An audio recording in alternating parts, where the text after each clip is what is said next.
He once said, "I wanted a woman, not a mother." 4 years later, he saw her again, with 3 little girls who had his eyes. Adrian Carter had always believed that life could be built out of order, logic, and control. He knew how to negotiate billion-dollar contracts, predict markets, and bend entire industries toward his advantage. He understood power and how to hold it. Yet when Lily Hart had told him she was pregnant, something inside him snapped, not because he didn't care, but because he cared too much and had no idea how to handle the vulnerability that came with it. Fear had taken the shape of arrogance, and pride became a shield. In a moment of panic, he had typed the words that would define the next 4 years of both their lives. "I wanted a woman, not a mother." He convinced himself it was the right decision, that she would be better off without him, that he had prevented both of them from a future filled with stress, resentment, and limitation. He threw himself back into work, building his company into something even larger, more powerful, more demanding. He filled his life with meetings, events, shallow relationships, and noise. If the thought of Lily crept into his mind at night, he dismissed it. If he wondered what happened to the child, he buried it. If he felt a dull ache in his chest when he remembered her laugh or the way she used to touch his hand when she spoke, he trained himself to forget. Lily, meanwhile, felt like the world had collapsed beneath her feet. She had loved Adrian with a softness that terrified her, and when he walked away, she had to learn how to breathe again. The pregnancy was harder than she expected. There were complications, physical strain, and the overwhelming reality that she was alone. When the doctors told her she was having triplets, she laughed through tears, unable to tell whether the emotion was joy or panic. She worked as much as her body allowed, saved every dollar, leaned on distant acquaintances for small favors, and forced herself to stay standing even when exhaustion blurred her vision. When the girls were born, their tiny cries filled the hospital room like a storm breaking after days of heavy sky. They had dark wavy hair and blue eyes so bright and familiar that her breath caught in her throat. They looked exactly like him.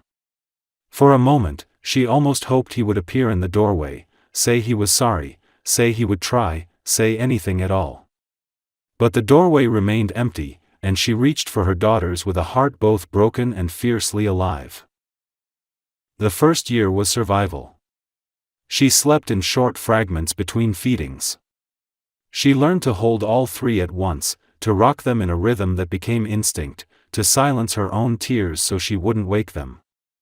There were days she felt like she was disappearing inside motherhood, like she was dissolving into milk and blankets and lullabies, but there were also moments of breathtaking tenderness. The way they each curled their tiny fingers around hers. The quiet weight of them sleeping on her chest. The sudden laughter that filled the small apartment like sunlight. She discovered strength in herself that she hadn't known existed, a strength that didn't roar but endured. By the time 4 years passed, Lily had built a life in a small coastal town, far from skyscrapers and polished offices. She worked part-time at a little cafe, and the owner allowed her to bring the girls when childcare fell through. The townspeople knew her name. They smiled when they saw her, helped without asking when she struggled with 3 sets of mittens, shoes, and hair ribbons. She was still tired, but the exhaustion no longer felt like drowning, it felt like living. The girls grew into bright, curious children who laughed loudly and ran everywhere. They adored the ocean, the sand, the seagulls, and the world felt full of new beginnings. Adrian never knew any of this. He continued in his high-rise life, though something in him began to dull. The relationships he pursued felt hollow. Achievements didn't satisfy him the way they once had. He couldn't explain the sense of something missing, a faint echo of something important he had thrown away. He never said Lily's name, but sometimes, when he walked home late at night, he would think of a softness he once held and lost, and the ache would return, sharper than before. He didn't yet know that his carefully constructed life was already one step away from shattering. He didn't know that fate was waiting for him on a park path, in the sound of children's laughter, in the familiar blue of 3 small pairs of eyes. He didn't know that everything he had run from was about to find him again. The day Adrian saw them began like any other, ordinary in a way that gave no warning of how everything in his life was about to tilt. He had traveled to the coastal town for a business acquisition, expecting to spend a single efficient day reviewing documents, signing contracts, and returning to the city before nightfall. His assistant booked him into a quiet hotel near the shore, and when the meetings ended earlier than scheduled, he found himself with an unfamiliar stretch of free time. The sky was clear, the air soft with the gentle scent of salt and flowers carried from the dunes, and for the first time in months, he walked without purpose. He followed a winding path that led into a park overlooking the beach, thinking only of clearing his head before returning to his world of polished boardrooms and silent elevators. He was not thinking about Lily, not consciously, though she lived in the quiet places of his memory like a song he could not fully forget. So when he heard laughter, high and bright like something breaking open in the air, he did not expect the sound to turn his body still. 3 little girls were running through the grass, chasing one another in uneven circles. Their curls bounced with every step, wild and soft, the color of deep chestnut touched by sunlight. When one turned toward him, her eyes shone a shade of blue he knew too well. He felt the moment like a physical blow, his breath stopped, his heart stuttering in his chest as recognition slammed into him. He watched them for several seconds, unable to move, unable to think, unable to breathe. Then he saw her. Lily sat on a blanket nearby, her hair catching the sunlight, strands of gold glowing like something celestial. She was smiling, a quiet, soft smile that came from somewhere deep inside her, a smile that belonged to someone who had learned how to survive something painful and still find beauty anyway. The sight of her hit him harder than he was prepared for. She looked different, not the fragile girl he remembered but a woman who had been remade by life. She appeared tired, yes, but strong, grounded, and whole in a way he had never allowed her to be when she was with him. He could not look away. One of the girls stumbled, and Lily rose to her feet, moving toward her with calm, steady steps. She knelt, checked the child's knee, kissed it gently, and the little girl's tears turned into small hiccups of laughter. It was such a simple moment, but to Adrian it was devastating. It was love in its purest form. Love he had rejected. Love he had believed he didn't need. Love that had continued living, growing, thriving without him. He felt the weight of his past words crash into him like cold water, heavy and merciless. I wanted a woman, not a mother. He remembered the message exactly, the sting in her silence afterward, the way she had stopped responding. He had believed he was saving himself. Now he understood he had simply cut out everything that could have made him human. He stepped forward before he realized he was moving. The girls noticed him first. They stared at him with curious, open expressions, the way children look at something new and unfamiliar but not frightening. Then Lily looked up. For a second, time held. Her eyes widened only slightly, just enough for him to see the shock bloom behind them, the sudden storm of old pain, disbelief, memory, and something sharper. She did not gasp. She did not cry. She did not speak his name. She simply straightened, gathering her daughters closer with a movement that was subtle but instinctive, protective in a way that told him everything he needed to know about the years he missed. Adrian felt something in his chest constrict. The words he had prepared once, the apologies he had imagined but never said, vanished from his mind. All he could do was stand there, staring at the life he had thrown away and the family he had never imagined would exist. Lily did not look away, but her gaze was distant, steady, unbreakable. She was not the girl he left. She was a mother now, and her strength radiated from her like quiet fire. He finally spoke her name, and his voice sounded unfamiliar, rough, unsteady. She did not answer. She only held the hand of the nearest child and waited.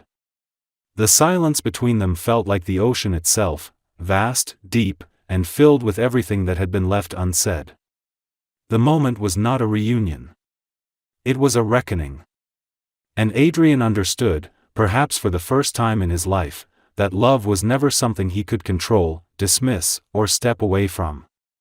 It was standing right in front of him, three small reflections of his own eyes watching him with innocent curiosity, and Lily, who had learned how to live without him. The world he had built for himself began to crack. And he knew, without question, that nothing would be the same again. The shock of seeing Lily and the girls did not fade when Adrian returned to his hotel. If anything, it settled deeper, growing heavier, like a weight he could not put down. He lay awake for most of the night, staring at the ceiling, replaying the scene over and over again. The laughter of the girls echoed in his memory, and Lily's steady, guarded eyes held him like a mirror he could no longer avoid. He had always been able to outrun regret by drowning in work, noise, movement, but now silence betrayed him. Every part of him felt unsettled, as if something had been ripped open. He had imagined what it might feel like to see Lily again, but nothing prepared him for the reality of the three children who clearly carried his features, his expressions, even the same slight dimple near the corner of their mouths. They were undeniable. They were his. The next morning, Adrian made a choice that surprised even himself. Instead of leaving town, he found himself walking the same path to the park. He wasn't sure if Lily would be there again, but the pull was stronger than reason. He walked slowly, almost afraid of hoping, and when he reached the clearing, he saw them. Lily was sitting on the same blanket, the girls drawing shapes in the sand with small sticks. One looked up first, pointed at him, and the others turned, their faces filled with innocent curiosity rather than recognition. Lily's posture shifted the way it had the day before, subtle, protective, watchful. He approached carefully, as if stepping into a sacred space. Lily did not greet him. Her silence was not anger, but boundary, and he understood that now. He sat at a respectful distance, leaving space between them. The girls continued playing, glancing at him occasionally, whispering to each other in the hushed tones children use when they think they are being secretive. He wanted to speak, to explain, to apologize, but the words that once felt rehearsed now seemed too small for the weight of what he had done. Instead, he watched them, letting the moment unfold on its own. After several minutes, the boldest of the girls stood and walked toward him.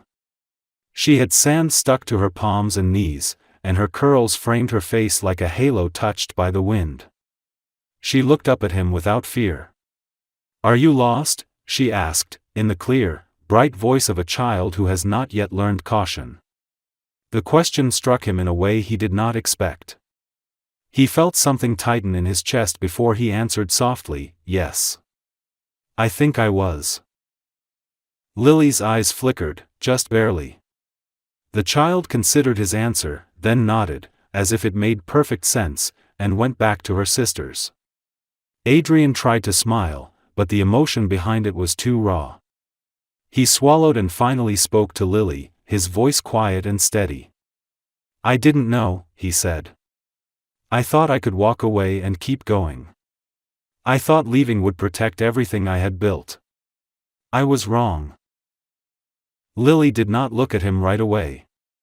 She traced a line in the sand with her finger, her expression unreadable. When she did speak, her voice was soft but firm, like someone who had learned her strength the hard way. "You didn't just walk away," she said. "You erased us. You erased me." There was no accusation in her tone, it was simply truth. And hearing it spoken aloud was more painful than any anger could have been. "I know," Adrian said. His voice shook slightly, surprising him. "I know there is nothing I can say to undo that." Lily exhaled slowly, her eyes drifting to the ocean. "I didn't need your money," she continued. "I needed someone who wouldn't run when life wasn't perfect. I became a mother overnight, and I did it alone." She paused, and her gaze returned to him, steadier now. "I won't let you come back in just because you regret leaving." He understood. For the first time, he truly understood. Regret alone was not enough. Wanting to be in their lives was not enough. He would have to prove something he had never needed to prove before, his ability to stay, to show up, to be more than apologies and good intentions. "Let me try," he said quietly. "Not for me. For them. And for the person you became while I wasn't watching." Lily didn't answer. She simply stood, gathered the girls, and began to leave the park. They ran ahead of her toward the path. For a moment, she paused beside him, not close enough to touch, but close enough for him to feel the warmth of her presence like a memory rekindling. "If you really mean that," she said, not unkindly, "you'll still be here tomorrow. And the day after. And the day after that." Then she walked away. And for the first time in years, Adrian did not leave. He watched her go, his heart heavy and full, and he knew he would return. Because he finally understood what love required, showing up not once, but every single day. Adrian returned to the park the next day, and the next after that. At first, the routine felt fragile, like a thin thread that might snap if he pulled too hard, but with each passing day it became something steady and grounding. He arrived early, sometimes before Lily, and sat on the same bench overlooking the shore. The children noticed him before she did. They pointed, whispered, sometimes waved hesitantly, sometimes ignored him entirely. He did not push himself into their world, he simply let them see that he was there and not leaving. Lily remained cautious, and her caution was not cold. It was careful, patient, shaped by years of heartbreak stitched back together piece by piece. She didn't try to test him, nor did she try to make the path easy. She simply allowed time to reveal whether his efforts were real or temporary. The silence between them began to change. It was no longer sharp and painful, but thoughtful, layered with shared glances and quiet understanding. Occasionally, Lily would answer when he asked small questions about the girls: which one liked to collect seashells, which one was afraid of dogs, which one hated having her hair brushed. He learned their names slowly, making sure to say them gently, like something precious that didn't belong to him yet. One morning, the boldest of the three girls ran toward him holding a small, misshapen sandcastle in her hands. She held it out to him proudly, her curls tangled by the sea breeze. "Look," she said. "I made this." Adrian took the fragile sculpture with careful fingers, terrified of crushing it. "It's perfect," he said quietly. She beamed, and for a moment her smile looked exactly like his. Lily saw the interaction from a distance, and her expression softened just slightly, though she quickly looked away. The smallest moments were becoming threads connecting them, but none of them said it aloud. As days turned into weeks, Adrian stayed in the town longer than he ever intended. His assistant grew confused, his board frustrated, but he didn't care. For the first time in years, he felt like he was doing something real, something that mattered. He helped where he could, small things at first. Carrying groceries. Fixing the latch on Lily's front gate when it stuck. Bringing coffee to the cafe where she worked when she had too little sleep. He didn't announce his actions. He didn't ask for acknowledgement. He simply showed up, quietly and consistently, the way he should have years ago. One afternoon, one of the girls fell while climbing a rock near the tide line. The fall wasn't serious, but the shock made her cry, and the sound filled the air like something urgent and sharp. Before Lily could reach her, Adrian was already moving. He knelt beside the child, lifting her carefully, holding her close, whispering soothing words he didn't know he remembered how to say. The little girl's sobs softened into hiccups, her face pressed into his shoulder. When Lily reached them, she paused, her hand hovering midair, unsure whether to take her daughter or let the moment continue. Adrian looked up, and their eyes met. There was no triumph in his gaze, no claim, only tenderness and a quiet grief that spoke of all the moments he had missed. Lily let the moment be. Later that evening, Lily invited him to walk them home. It was the first time she had done so. The girls skipped ahead, holding hands and singing to themselves, while Lily and Adrian walked behind them, their steps falling into the same rhythm. The silence between them felt different now, not heavy but thoughtful, like something releasing its hold. When they reached the small cottage, she didn't say goodbye immediately. Instead, she leaned against the railing, watching her daughters chase butterflies in the yard. "You're different now," she said finally, her voice quiet, not accusing, simply observing. Adrian exhaled slowly, his voice low. "I lost something I didn't understand how to keep. I thought love was something that made you weak. I thought building a life big enough would protect me from needing anyone. I was wrong." He didn't look at her while he spoke, as if the admission was something sacred that needed space. "I can't undo what I did. I can only be better now." Lily didn't respond right away.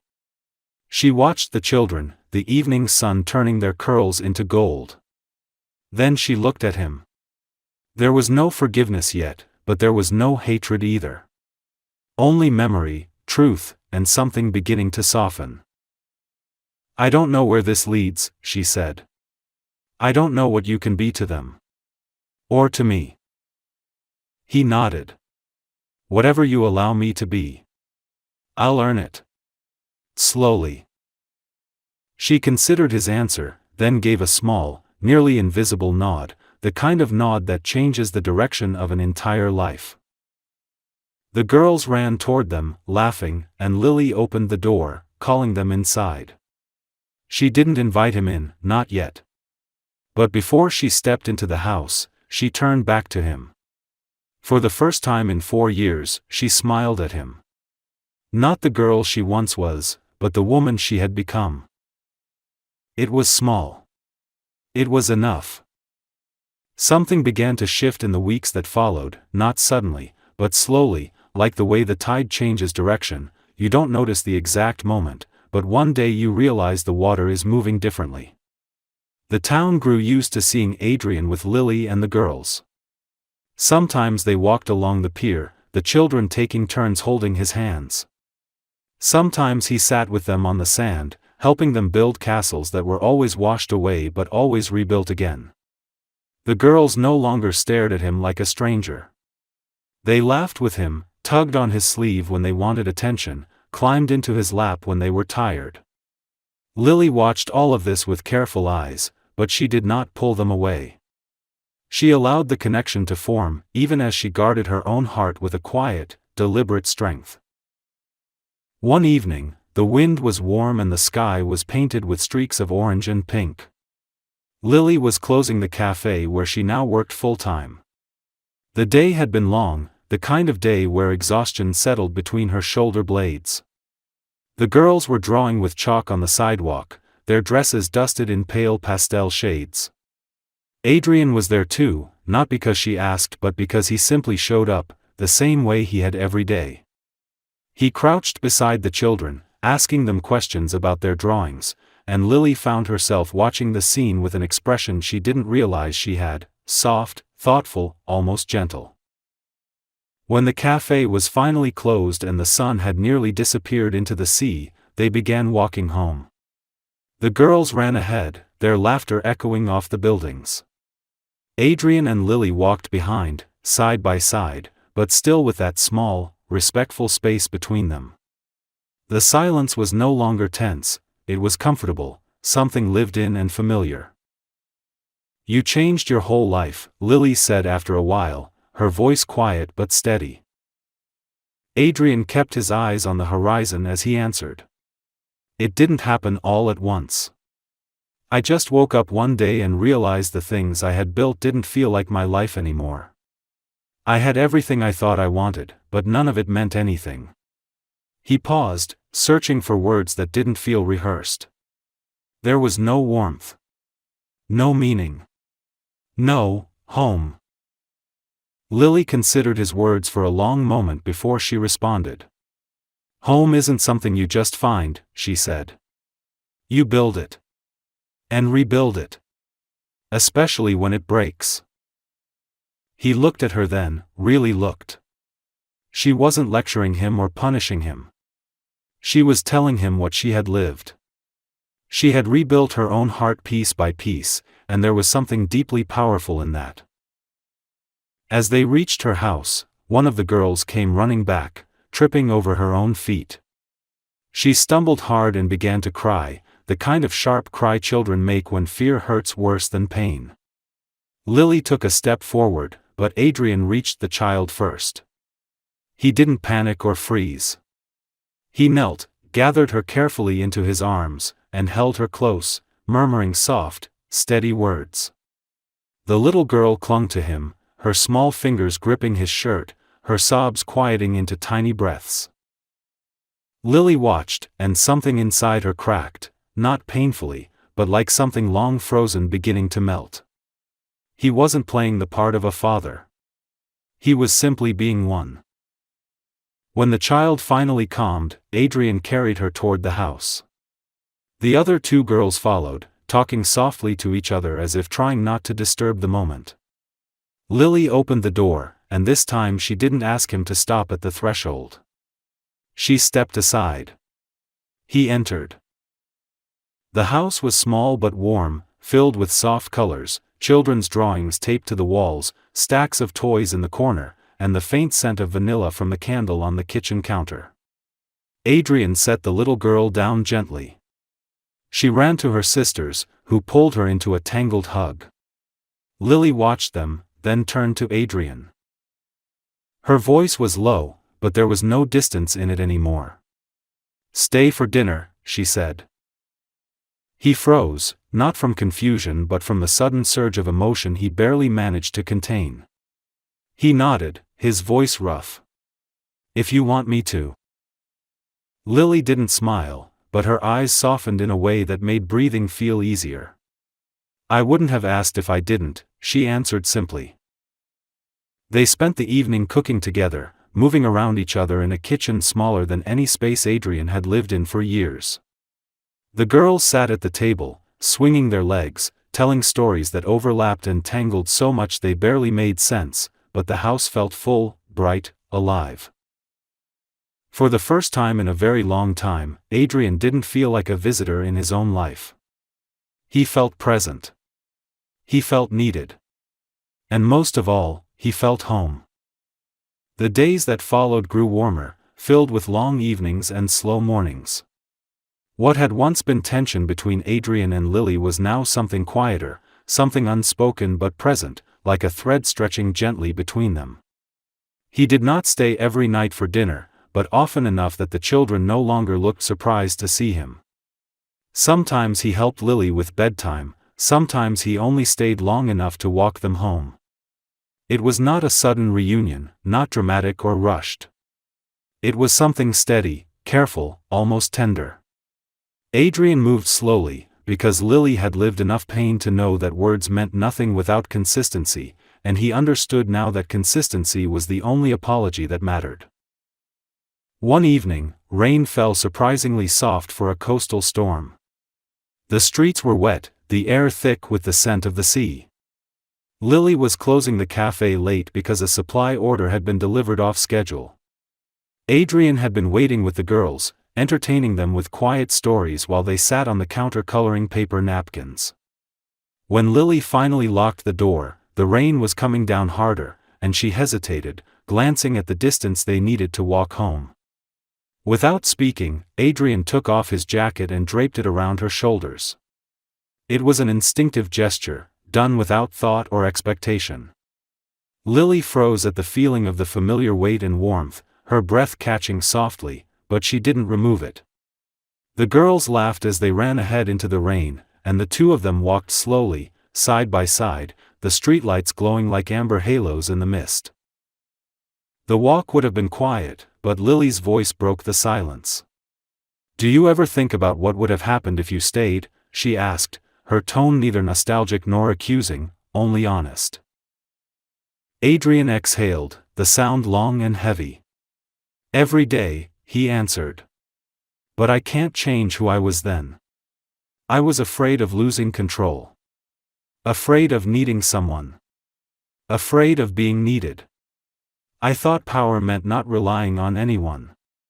He paused, searching the dark wet pavement as if the explanation lay there.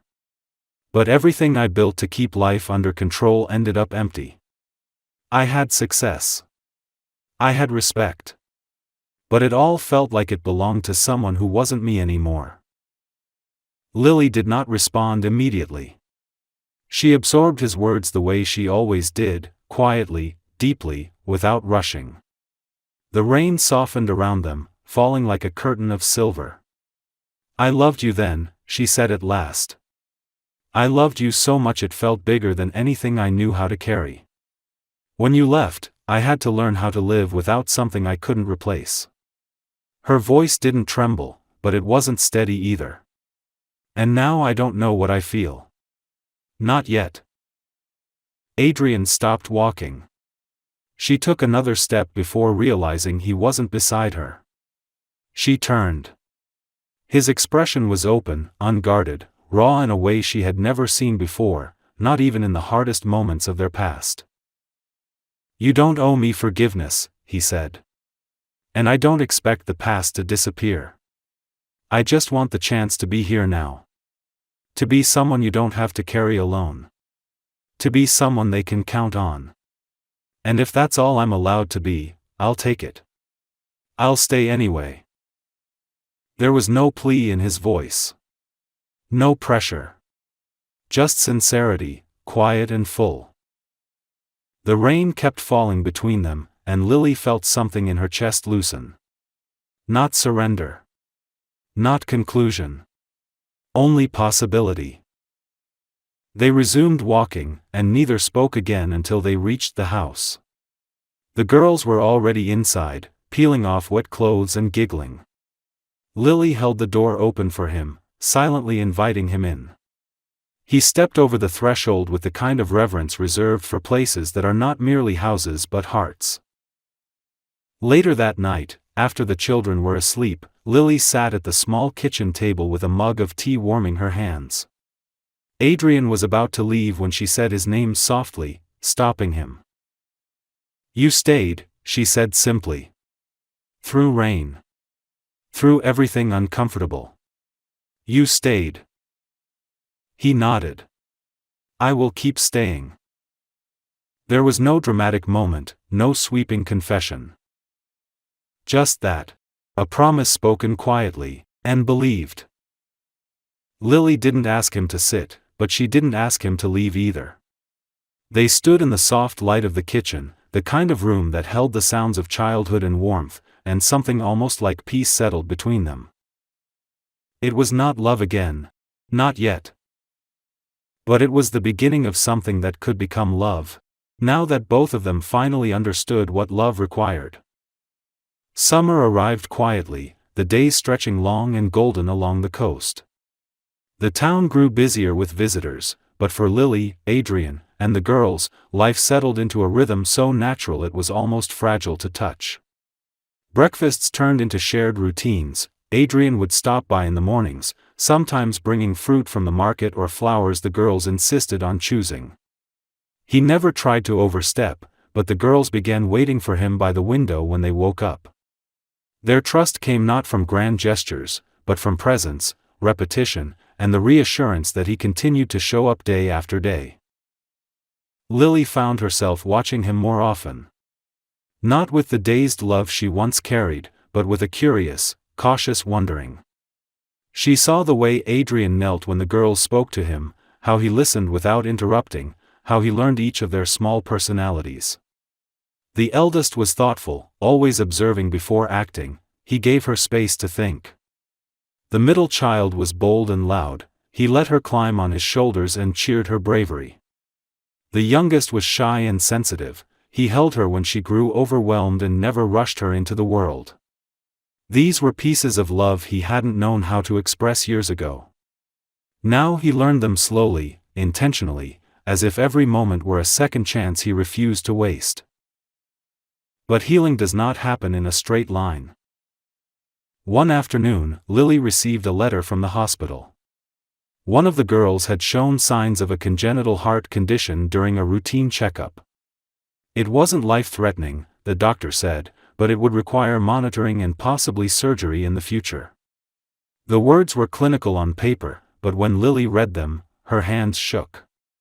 The memory of sitting alone in a hospital room giving birth to 3 premature babies came rushing back, overwhelming and suffocating. She didn't want to tell Adrian.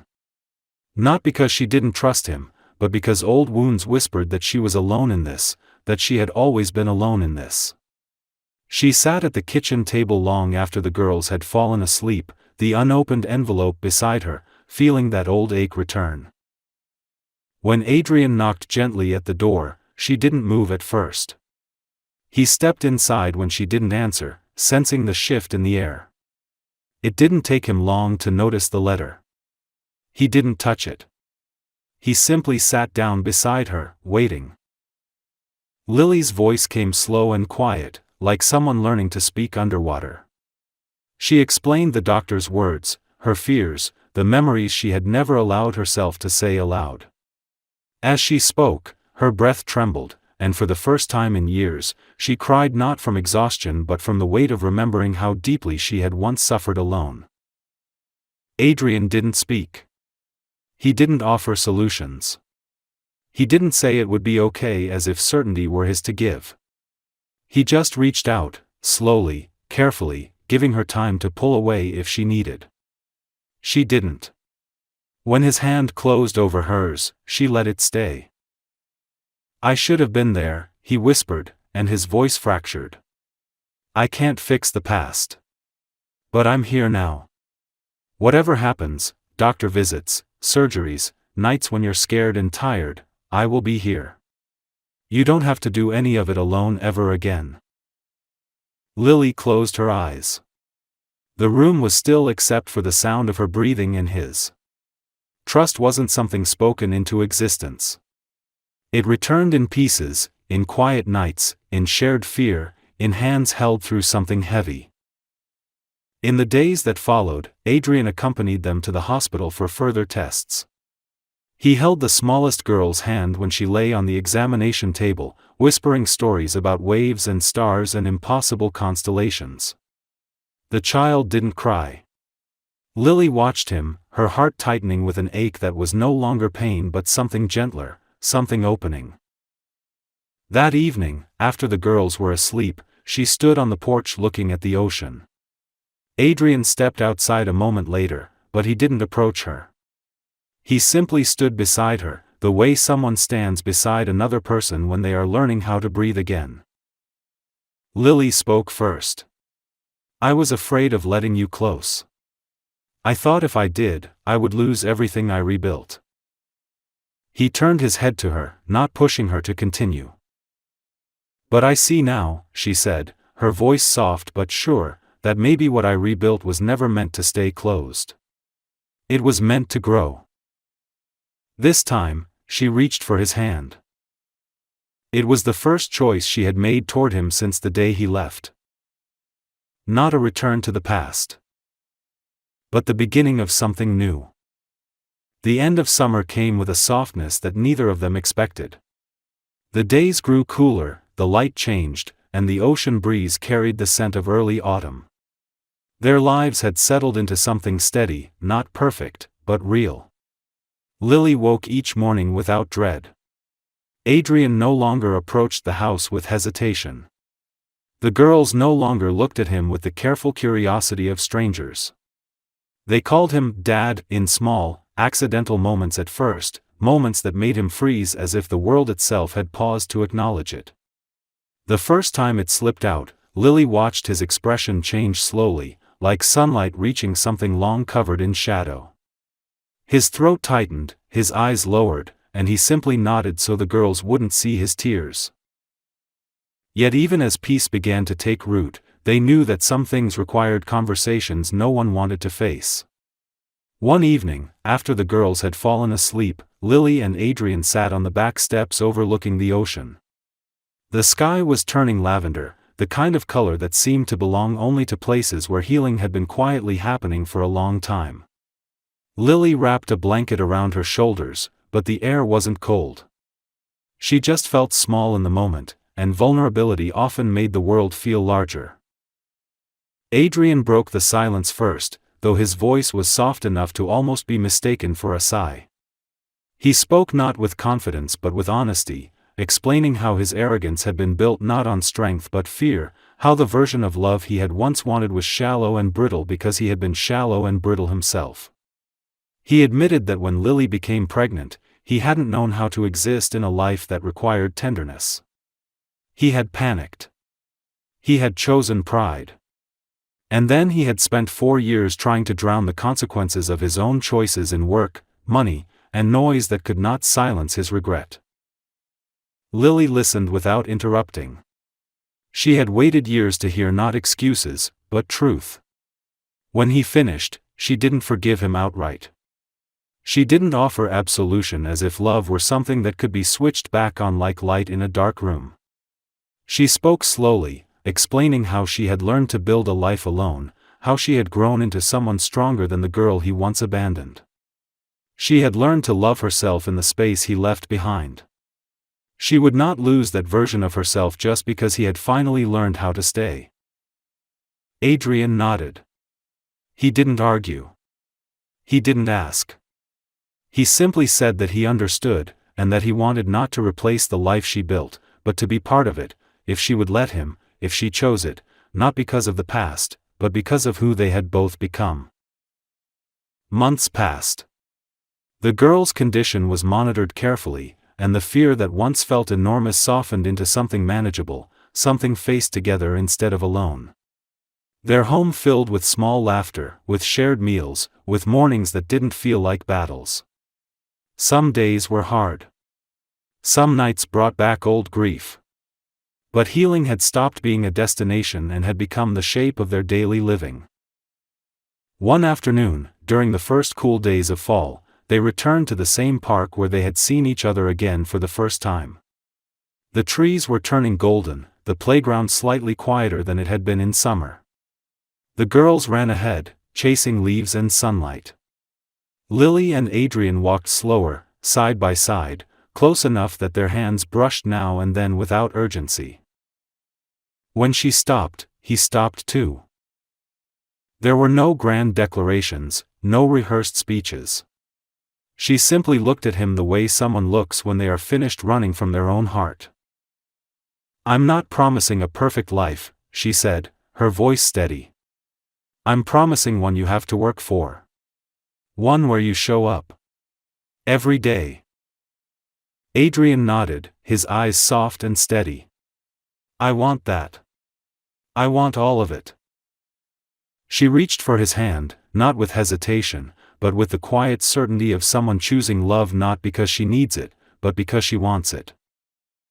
The girls looked up from the playground, saw their parents' hands clasped, and ran toward them laughing, curls bouncing, eyes bright with the belief that the world was safe. And for the first time, it was. Not because the past had been erased, but because they had survived it, and built something stronger in its place.